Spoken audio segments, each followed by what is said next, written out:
Bismillahirrahmanirrahim. Assalamualaikum warahmatullahi wabarakatuh. Syukur alhamdulillah kita bisa berjumpa lagi di channel ini. Selawat dan salam selalu dan tetap tercurahkan kepada junjungan kita Nabi besar Muhammad sallallahu alaihi wasallam. Allahumma shalli ala sayyidina Muhammad wa ala ali sayyidina Muhammad. Harapan dan doa saya semoga saudaraku semuanya selalu diberikan kesehatan, dilapangkan rezekinya, diampuni dosa-dosanya, dan dipanjangkan umurnya. Amin ya rabbal alamin. Sahabat beriman yang semoga dirahmati Allah subhanahu wa ta'ala, salat merupakan salah satu ibadah yang harus dikerjakan setiap harinya untuk mendekatkan diri menghadap kepada Allah subhanahu wa ta'ala. Karena barang siapa yang melakukan salat dengan ikhlas, maka Allah akan memasukkannya ke dalam surga. Dan barang siapa yang tidak melakukannya akan masuk ke dalam neraka. Tapi ada juga yang melakukan sholat hampir puluhan tahun tapi masuk neraka. Ada salah seorang ulama yang bernama Abu bin Hasim yang setiap harinya selalu melakukan sholat 5 waktu dan sholat malam. Dirinya tidak pernah putus hampir puluhan tahun. Dirinya selalu mengerjakan sholat malam, yaitu tahajud. Setiap malam dirinya selalu bangun dan segera mengambil air wudhu untuk melakukan sholat tahajud dan bermunajat kepada Allah subhanahu wa ta'ala. Pada suatu ketika saat hendak mengambil wudhu untuk tahajud, Abu bin Hasim dikagetkan oleh keberadaan sosok makhluk yang duduk di bibir sumurnya. Abu bin Hasim bertanya, "Wahai hamba Allah, siapakah engkau?" Sambil tersenyum, sosok itu berkata, "Aku malaikat utusan Allah." Abu bin Hasim kaget, sekaligus bangga karena kedatangan tamu malaikat yang mulia. Abu bin Hasim lalu bertanya, "Apa yang sedang kamu lakukan di sini?" Malaikat itu menjawab, "Aku disuruh mencari hamba pecinta Allah."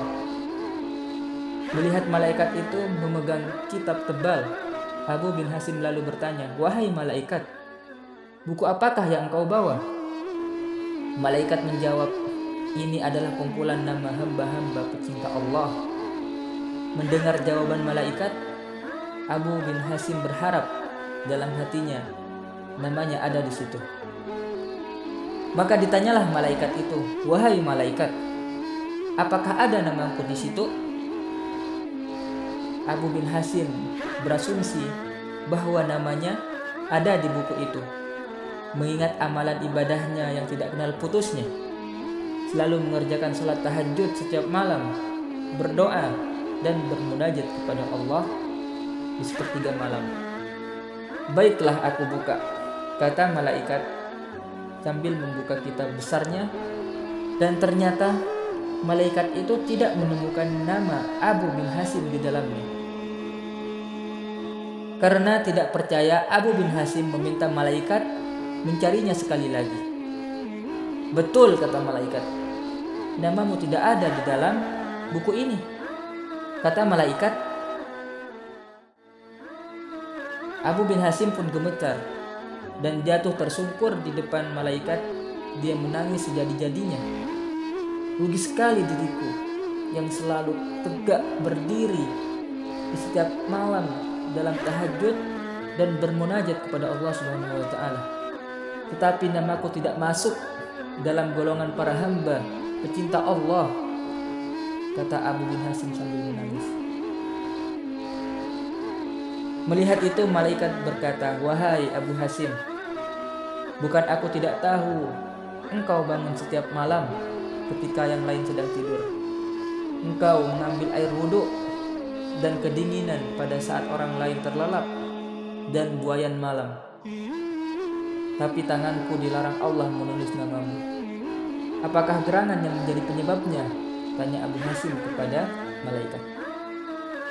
"Engkau memang bermunajat kepada Allah, tapi engkau pamerkan dengan rasa bangga kemana-mana dan asik beribadah, memikirkan diri sendiri di kanan kirimu ada seorang yang sakit atau lapar, tidak engkau tengok dan beri makan? Bagaimana mungkin engkau dapat menjadi hamba pecinta Allah kalau engkau sendiri tidak pernah mencintai hamba-hamba yang diciptakan Allah, kata malaikat itu. Abu bin Hasim seperti disambar petir di siang bolong. Dia tersandar. Hubungan ibadah manusia tidaklah hanya kepada Allah semata, hablum minallah, tetapi juga kerjasama manusia, hablum minannas, dan kepada alam. Sahabat beriman yang semoga dirahmati Allah Subhanahu wa taala, ternyata ibadah serajin apapun, kalau niat memamerkan niat dianggap manusia tidak peduli dengan kesusahan yang melanda di sekitarnya, maka akan dibenci oleh Allah Subhanahu wa taala.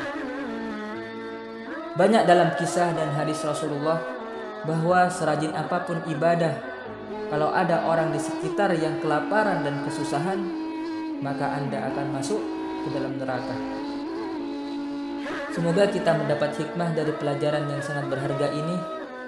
Perbaikilah niat. Janganlah Anda rajin melakukan ibadah hanya untuk dilihat, hanya untuk memamerkan bahwa Anda itu orang yang rajin ibadah. Janganlah Anda ibadah hanya karena hadiah surga semata, tapi lakukanlah segala sesuatu ibadah itu murni karena Allah Subhanahu wa taala. Demikian yang bisa saya bagikan, semoga bermanfaat untuk kita semua. Wassalamualaikum warahmatullahi wabarakatuh.